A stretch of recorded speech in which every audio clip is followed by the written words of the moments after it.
Hi everyone, এটা হোলির দিনের ব্লগ। সকাল সকাল রেডি হয়ে গেছি প্রভাত ফেরিতে যাওয়ার জন্য।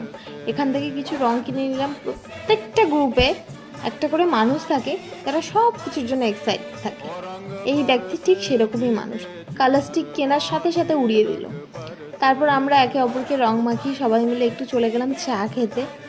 চা খাওয়ার পর কাছে এক পার্কের রাস্তায় ফটো তুলতে গিয়েছিলাম। সেখানে কিছু ফটো তোলার পরে আমাদের খুব খিদে পেয়ে গেছিলো, তাই বাড়ি এসে কচুরি খেলাম, একটু কোল্ড ড্রিঙ্ক খেয়ে ভূত হতে চলে গেলাম। তেল ফেল মেখে নিয়েছে। আর রংটা নিয়ে আসতে বল, মাথায় দিয়ে আগে তেল মেখে নিয়েছো তো।